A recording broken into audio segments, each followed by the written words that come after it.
네, 감사합니다. 이 시간에 우리 앞을 보시고요. 우리 말씀의 제목을 같이 한번 읽겠습니다. 읽습니다. 시작. 감사함으로 기도하십시오. 아멘. 네, 오늘 2월 둘째 주일 예배 동참하신 우리 모든 믿음의 가족들을 축복합니다. 올해 하나님께서 우리에게 주신 비전은 세상이 칭송하는 교회가 되는 것이지요. 우리가 세상의 칭송을 받아야 되는 이유는 우리가 전하는 복음 때문이라고 했습니다. 즉 우리가 복음대로 살아서 우리의 삶이 복음으로 인해 변화될 때 비로소 세상은 우리가 전하는 복음에 귀를 기울이게 될 것이기 때문이죠. 여러분, 정말 올 한 해 우리 모두가 교회 안에서만이 아니고요, 교회 밖에서 주어진 삶의 자리에서 사람들에게 인정받고 칭찬받고 칭송받는 교회의 삶을 살아가시기를 주님의 이름으로 간절히 축원을 드립니다. 그럼 어떻게 할 때 우리는 복음으로 인해 변화될 수 있을까? 두 번째 실천 사항인 기도입니다. 기도. 저를 좀 보세요. 저를 봐야 말씀이 들릴 것입니다. 우리가 기도 첫 시간에 힘을 다하는 기도에 대해서 배웠어요. 기도는 여러분 힘든 거예요. 기도해 보신 분 아시죠? 기도는 절대로 쉽지 않습니다. 그래서 어거스틴이라는 사람은 기도는 노동이라고 그랬어요. 그 정도로 힘든 것입니다. 힘을 다하지 않으면 기도할 수 없어요. 우리 주님께서도 힘을 다해서 기도하셨잖아요. 겟세마네 동산에서 땀방울이 핏방울이 될 정도로 힘을 다해서 기도했어요. 왜? 하나님의 뜻에 순종하기 위해서. 다시 말해, 힘을 다하지 않으면 우리는 하나님의 뜻에 순종할 수 없습니다. 여러분, 힘을 다해 기도하셔서 하나님의 뜻에 순종하는 저와 여러분 되길 바랍니다. 두 번째는 먼저 기도하는 거예요. 많은 분들이 기도를 나중에 합니다. 막 열심히 달리면서 하나님 도와주세요 그래요. 하나님 도와줄 수 없어요. 하나님이 길이 아닌 전혀 딴 길로 가면서 기도하면 어떻게 하나님이 도와주십니까? 우리는 출발하기 전에 기도하는 거예요. 하나님의 뜻이 무엇인지. 기도를 우선해 두는 것입니다. 그때 하나님께서 우리를 이끄시는 거예요. 마치 모세가 홍해 앞에서 하나님 어떻게 할까요? 하나님 앞에 엎드려 기도할 때 하나님께서 홍해길을 열어주셨듯이 저와 여러분이 먼저 기도할 때 하나님께서 우리 인생길에 하늘길, 하나님의 길을 열어주실 것을 믿으시길 바랍니다. 세 번째는 기도를 쉬지 않는 것입니다. 여러분, 성경 우리에게 쉬지 말고 기도하라 명령하죠. 여기엔 분명한 이유가 있어요. 첫 번째, 기도를 쉬는 순간 시험에 듭니다. 제자들, 주님, 제가 주님을 떠나지 않아요. 그런데 주님께서 말씀하시죠. 시험에 들지 않게 깨어 기도해라. 제자들 보기 좋게 시험에 들었습니다. 그렇죠? 다 주님 도망가고 주님을 저주하며 부인했어요. 기도를 쉬는 순간 눈앞에 상황에 눌리기 때문에 그래요. 그래서 우리는 어떤 상황 속에서도 깨어 기도해야 됩니다. 두 번째 이유는 기도를 쉬는 순간 교만해져요. 여러분, 기도한다는 것은 하나님의 도우심으로만 산다는 고백 아니에요? 반대로 기도를 멈춘다는 것은 하나님의 도움 필요 없다는 것이죠. 내 지식으로 돼요. 내 경험 갖고 됩니다. 내 계산 가지고 충분히 살 수 있습니다. 이것이 교만이거든요. 그래서 기도를 멈추는 사람은 반드시 교만하게 되고 교만에 들어오면 그 인생은 무너지는 거예요. 그래서 우리는 모든 상황 속에서 깨어 기도함으로 시험에 들지 않고 교만에 빠지지 말아야 돼요. 여러분, 매 순간 깨어 기도함으로 하나님께서 부어주시는 은혜, 겸손히 그 은혜 아래 사시기를 주님의 이름으로 축원을 드립니다. 자, 오늘은 네 번째 원칙인데요. 한번 따라할까요? 감사함으로 기도하라. 네, 오늘 우리가 배워야 될 기도의 자세는 감사함으로 드리는 기도입니다. 자, 오늘 본문 6절을 다시 한번 보시면 제가 읽겠습니다. 아무것도 염려하지 말고 다만 모든 일의 기도와 간구로 너희 구할 것을 감사함으로 하나님께 아뢰라. 바울은 교회를 향해 아무것도 염려하지 말고 모든 일에 기도하라고 명령해요. 근데 어떻게 기도하라고요? 감사함으로 기도하라. 이 말을 좀 더 풀어서 이야기하면 우리가 살면서 우리를 염려하게 만드는 많은 일들을 만나는데 그때 염려하고 근심하는 대신에 그 문제를 가지고 하나님 앞에 가라는 거예요. 가서 기도하라는 것이죠. 그런데 어떻게 기도하라고요? 감사함으로 기도하라. 어떻게 보면 불가능할 것 같아요. 염려가 있는데 어떻게 감사가 나오나. 자, 그런데 여기서 우리는 우리에게 있어야 될 기도의 자세를 배울 수 있습니다. 우리에게 명령하시는 기도거든요. 첫 번째, 기도는 염려하지 않기로 결단하는 거예요. 한번 따라할까요? 기도는 염려하지 않기로 결단하는 거다. 네, 그냥 우리가 기도한다는 것은 하나님 제가 염려하지 않습니다, 이 고백이거든요. 물론 우리는 살면서 수없이 많은 염려거리를 만나죠. 근데 이때 믿음의 사람들은 염려하지 않기로 결단하는 거예요. 왜냐? 여러분, 염려라는 것은 믿음의 반대말이에요. 내가 염려하고 있다는 것은 하나님을 믿지 않고 있다는 것입니다. 이 염려라는 단어가 헬라어로 메림나라는 단어인데, 이것은 문제를 문제로 인식하다라는 뜻이에요. 내 앞에 문제가 탁 나오면 아, 큰 문제구나, 이 문제를 크게 보는 것입니다. 바꿔 말해서 문제보다 크신 하나님을 보지 못하는 거예요. 이게 메림나, 이것이 염려입니다. 그래서 염려가 들어오면요, 우리는 믿음으로 살 수 없어요. 염려가 내 마음을 차지해 버리는 순간 우리는 절대로 믿음의 삶을 살 수가 없습니다. 자, 예를 들어서 마태복음 14장에 보면 베드로가 여러분 무리를 걷습니다. 한밤중에 제자들이 예수님 없이 갈릴리 바다에서 풍랑과 파도에 막 고생할 때 주님께서 무리를 걸어서 오셔요. 그때 사람들이 막 놀라죠. 야, 유령이다. 그때 주님께서 야, 나야, 두려워하지 마. 그때 베드로가 나서죠. 주님, 만약 당신이 주님 맞으시면 나로 하여금 무리를 걸어오게 하소서. 오라 하소서. 그때 주님께서 와라 그랬습니다. 그때 베드로가요, 배에서 바다로 뛰어내리는 거예요. 여전히 바람이 불고 파도가 치는 가운데서 베드로가 주님을 바라보고요, 무리를 걸어가는 거예요. 놀라운 믿음의 능력을 경험하죠. 자, 그런데 어느 순간 이 베드로가 한눈을 팝니다. 주님을 바라보던 시선이 어느 순간 자기를 덮쳐오는 파도와 바람을 봐요. 그때 두려움이 임하죠. 물에 빠지는 거예요. 그때 주님께서 베드로의 손을 잡고 건져내시면서 말씀하시죠. 믿음이 작은 자여, 왜 의심하였느냐. 처음에 베드로는 바람과 파도를 보지 않고 주님을 봤어요. 여전히 바람이 불고 파도가 치는데 주님 바라보니까요, 이 문제가 되지 않아요. 그냥 걸어가는 거예요. 근데 어느 순간 주님이 아닌 바람을 보니까, 파도를 보니까 두려움이 임했습니다. 의심이 생긴 거예요. 믿음을 사용할 수가 없는 것이죠. 우리도 똑같아요. 내 안에 염려가 들어오면 우리는 절대로 믿음의 삶을 살 수 없습니다. 그래서 염려가 무서운 거예요. 또 한 사람 예를 들면 여러분 잘 아시는 엘리야 선지자 알죠? 엘리야, 북이스라엘에서 그죠? 활동했던 선지자. 그가 기도할 때 하늘에서 막 불이 내렸습니다. 그가 기도할 때 3년 반 동안 가물었던 하늘에서 막 비가 내렸어요. 위대한 선지자죠. 근데 하루아침에 그의 믿음을 잃어버려요. 하루아침에. 왜 그러냐면 그 당시 왕비였던 이세벨이 자기를 죽인다는 얘기를 듣고서 그 길로 남쪽으로 도망가가지고 나무 아래서 죽여달라고 하죠. 차라리 내가 살 소망이 없습니다. 아니, 어떻게 그렇게 위대한 선지자가 하루아침에 믿음을 잃어버리냐 말이에요. 염려가 들어오면 이렇게 되는 것입니다. 우리도 마찬가지예요. 여러분 경험했잖아요. 염려하시면 여러분 어떻습니까? 마음이 지옥이에요. 염려가 들어오면 믿음이 막 충만해지잖아요. 성령 충만해지나요? 막 기도가 터져나오고 막 찬송이 나와요? 아니죠. 그 순간부터 지옥 속에서 사는 거예요. 염려가 들어오면요, 그 문제에 폭 파묻혀가지고 믿음을 발휘할 수가 없는 거예요. 하나님이 안 계신 것도 같고, 그죠? 왜 나를 혼자 두나? 눈앞이 캄캄하지. 앞에서 잠깐 말씀드린 베드로도 보세요.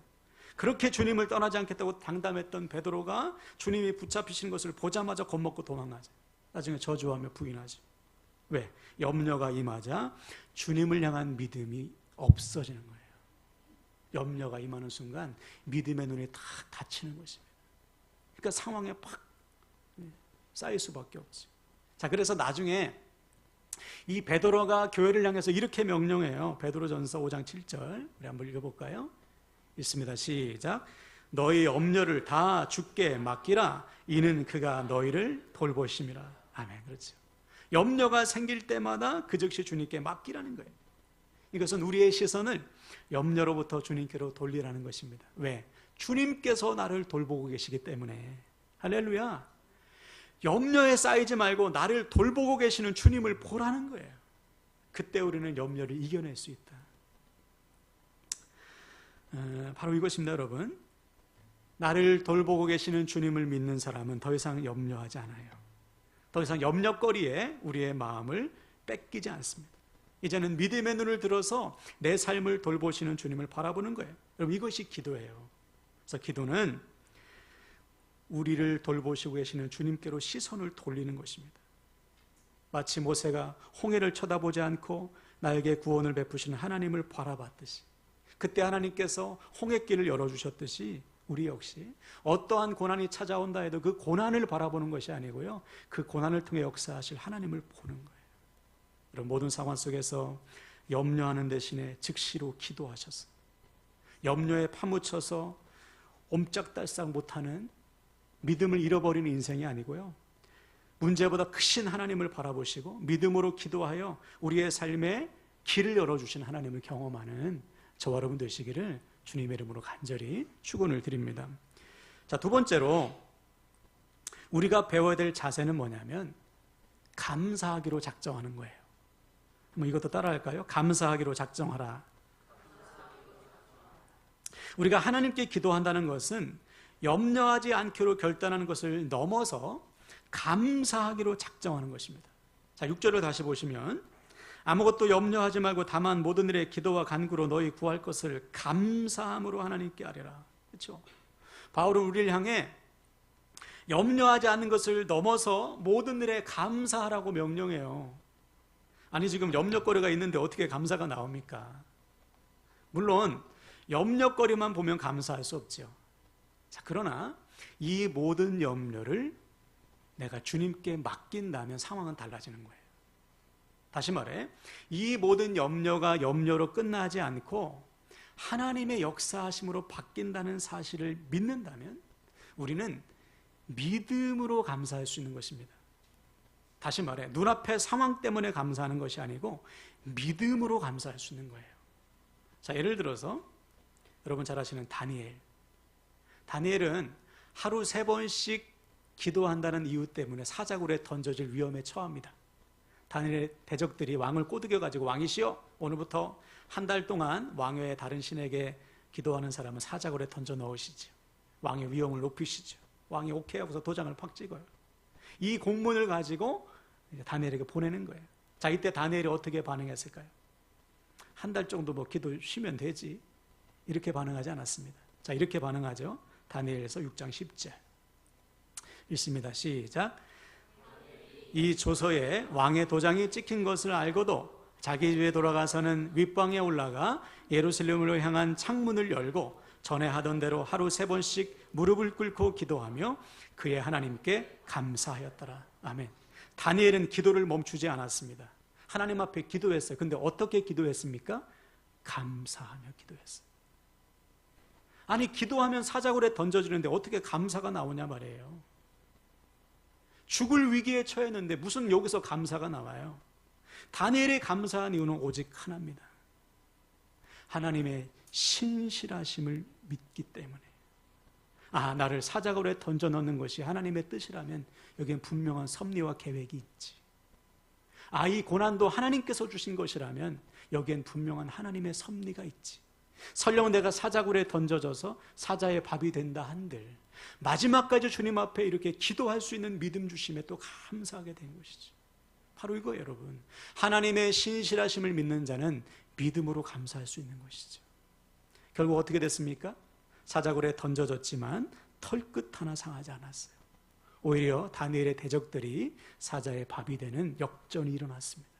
바로 이거예요. 하나님의 신실하심을 믿을 때 우리도 감사할 수 있습니다.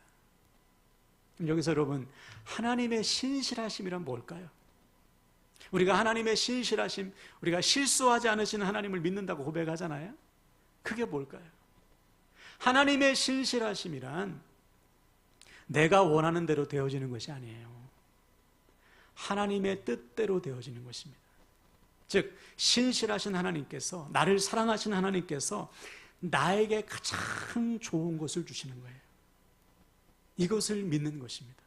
즉, 내가 원하는 대로 되어지는 것이 아니고 나를 통해 하시고자 하는 것을 하나님이 이루시는 것, 이것이 신실하심. 이 신실하심을 믿을 때 우리는 모든 상황 속에서 믿음으로 살 수 있어요. 이게 중요한 것입니다. 특히 오늘 본문을 기록한 바울의 상황은요, 전혀 감사할 상황이 아닙니다. 오늘 빌립보서는 별명이 붙어 있어요. 바로 옥중서신이라는 별명, 옥중서신. 무슨 말입니까? 바울이 이 편지를 지금 감옥 속에서 쓰고 있는 거예요. 바울이 로마의 감옥에 갇혀 있을 때 이 빌립보서를 쓴 것입니다. 아니, 감옥 속에 있는 사람이 어떻게 무슨 감사를 얘기하고 염려하지 말라고 얘기합니까? 자기 코가 석자인데. 그런데 바울은 진짜 감사한 거예요. 진짜 염려가 없는 거예요. 왜? 나를 이 로마의 감옥 속으로 인도하신 하나님의 신실하심을 믿고 있는 것이죠. 그 믿음 안에서 감사하고 있는 거예요. 그때 바울은 그 모든 상황 속, 감옥 속에서도 믿음의 능력을 경험했다는 사실을 믿으시기 바랍니다. 우리도 마찬가지예요. 여러분, 그래서 성경에 보면 이 믿음의 사람들은 하나같이 하나님께서 주시는 이 절대적인 평강을 누렸습니다. 절대적인 평강. 자, 오늘 본문을 다시 보시면 7절을 보세요. 바울은 이렇게 약속하고 있습니다. 7절에 그리하면 모든 지각에 뛰어난 하나님의 평강이 그리스도 예수 안에서 너희 마음과 생각을 지키시리라. 아멘. 우리가 신실하신 하나님을 믿고 염려하는 대신에 감사로 기도할 때 무엇이 주어지는가? 모든 지각에 뛰어난 하나님의 평강이 주어진대요. 여기서 모든 지각에 뛰어나는 것은 모든 상황과 내 모든 이해와 계산을 덮는, 다시 말해 어떠한 고난과 문제도 덮어버리는 절대적인 평강이에요. 절대적인 평강. 고난이 닥쳐도, 문제가 생겨도, 실패해도, 자빠지고 넘어져도 하나님께서 나와 함께 하시지. 하나님께서 주시는, 신실하신 하나님을 믿는 그 믿음 안에서 주어지는 절대적인 평강이 임한다는 거예요. 그 평강이 우리의 마음과 생각을 지켜서 우리로 하여금 믿음으로 살게 한다는 것이죠. 반면에 아무리 하나님을 오래 믿었어도 이 평강이 없으면 우리는 엉뚱한 짓 합니다. 결정적인 순간에 믿음의 삶을 살지 못해요. 오늘날에 너무나 많은 사람들이 결정적인 상황 속에서 믿음의 선택을 못하는 것을 봅니다. 왜? 평강이 없어요. 모든 상황 속에서 나와 함께 하신 하나님, 전능하신 하나님에 대한 믿음이 없기 때문에 결정적인 순간마다 엉뚱한 짓 하는 거예요. 우리는 그래서는 안 되지.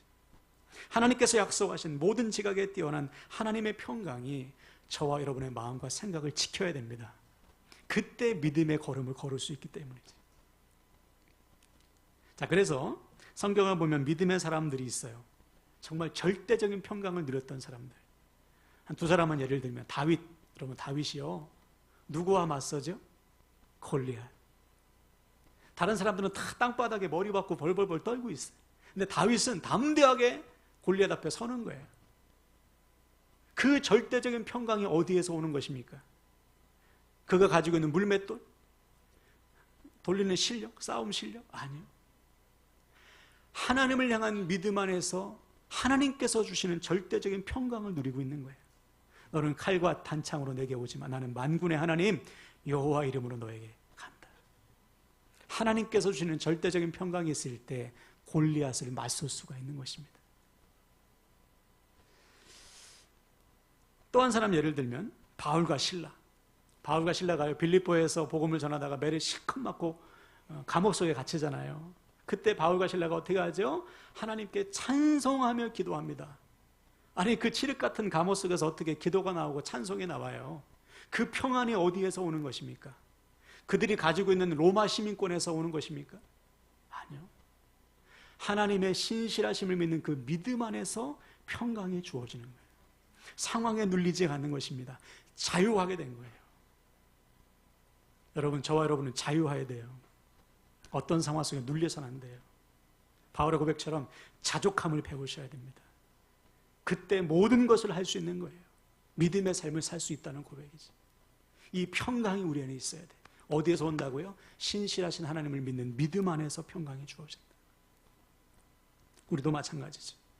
여러분, 언제 평안하십니까? 언제 평강을 누리셔요? 통장 잔고 보고서 평강을 누리십니까? 여러분의 실력을 보고 평강을 누리세요? 그것들은 우리에게 절대적인 평강을 줄 수 없습니다. 한순간이에요. 하나님만이 우리의 평강의 원인 되십니다. 하나님만이 우리의 담대함의 근원이 되시는 거예요. 한번 생각해 보세요. 전능하신 창조주 하나님이 우리의 아버지가 되십니다. 할렐루야. 아멘이십니까? 우리를 얼마나 사랑하시는지 자기의 아들까지 내어주신 하나님께서 우리의 아버지가 되신다고요. 우리는 염려할 이유가 없잖아요. 우리 기대해야지. 하나님께서 이 상황을 아시는구나. 하나님께서 나의 아버지 되시지. 여기에 분명한 이유가 있지. 염려하지 않는 거, 오히려 감사하며 기대하는 거죠. 자, 그래서 우리 주님은 일찍이 우리에게 이렇게 말씀하셨어요. 마태복음 6장 32절을 볼까요? 자, 있습니다. 시작. 너희 하늘 아버지께서 이 모든 것이 너에게 있어야 할 줄을 아시느니라. 아멘. 따라합시다. 아시느니라. 아멘. 아멘. 하나님이 아신대요. 나의 형편과 상황을 아신대요. 하나님, 나에게 왜 이러한 문제 주셨습니까? 상황 주셨습니까? 하나님이 아신대요. 그럼 우리는 염려하지 않고 오히려 기대해야지. 그러면 이 상황을 주신 하나님의 뜻이 뭘까? 그 뜻을 구하면서 주어진 상황을 믿음으로 견디어내는 것입니다. 물론 견디는 게 쉽지는 않죠. 그렇죠. 그 시간이 우리를 성숙하게 하기 때문에 그렇습니다. 연단의 시간이기 때문에. 저 같은 경우도 우리 교회가 유천동에서 쫓겨나고 막 오갈 데 없을 때가 있었어요. 그렇죠? 여러분 다 경험하셨죠? 그때 정말 한 달 동안 울었던 것 같습니다. 왜냐하면 뭐 계산기 두드려도 답이 안 나오고 눈앞이 막 다 막힌 것 같으니까. 근데 제가 그때 했던 것은 뭐냐면 울더라도 하나님 앞에 가서 울었어요. 그냥 무작정 교회로 가는 거예요. 교회 가서 하나님 앞에서 우는 거예요. 그리고 하나님 앞에 다 쏟아 넣는 것이죠. 하나님, 주님의 교회니까 주님이 해결해 주셔야죠. 주님이 주인 되시니까 주님이 길을 열어주셔야죠. 왜 길을 안 열어주십니까? 그렇게 하나님 앞에 가서 울면서 기도한 거예요. 그러자 어느 순간 하나님이 저에게 평강을 주시더라고요. 말씀을 주시고 그 말씀 안에서 평안을 누리게 하시고 그 말씀 붙들고 살게 하시더라고요. 그래서 오늘 이렇게 도안동으로 우리를 인도해 주신 것입니다. 여러분도 마찬가지예요. 염려거리가 생길 때 하나님 감사합니다. 곧바로 그럴 사람 누가 있어요? 그렇죠? 하나님 나에게 염려 주셔서 감사해요. 고난 주셔서 감사합니다. 이럴 사람 누가 있어요? 다 고난과 염려가, 두려움과 근심이 찾아오죠. 근데 여러분 그때 곧바로 어떻게 하라는 거예요? 하나님 앞에 가라는 거예요. 염려에 쌓이지 말고, 염려에 틈을 주지 말고, 그렇죠? 근심 걱정이 내 마음과 생각을 차지하도록 놔두지 말고 하나님 앞에 가서 하나님 앞에 기도하라. 시선을 하나님께 돌리라는 것이죠. 그때 우리는 하나님께서 주시는 평강을 누리게 된다. 제가 말씀을 여러분 마치겠습니다. 여러분 오늘부터 결단하실 때 모든 염려를 버리고 곧바로 기도하시길 축복합니다. 염려는 믿음의 반대말이에요. 염려가 찾아오면 믿음을 잃어버립니다. 그러므로 우리는 반드시 우리의 시선을 주님께로 돌려서 염려하는 대신에 믿음으로 감사해야 되는 것이죠. 그때 모든 상황을 덮어버리는 하나님의 절대적인 평강이 우리의 마음과 생각을 지켜주실 것입니다. 그러므로 오늘부터 염려하는 대신에 하나님을 기대하는 삶, 염려하는 대신에 믿음으로 감사하며 모든 상황을 견디어내셔서 마침내 하나님께서 주시는 가장 좋은 응답을 누리는 저와 여러분 되시기를 주님의 이름으로 간절히 축원을 드립니다. 아멘.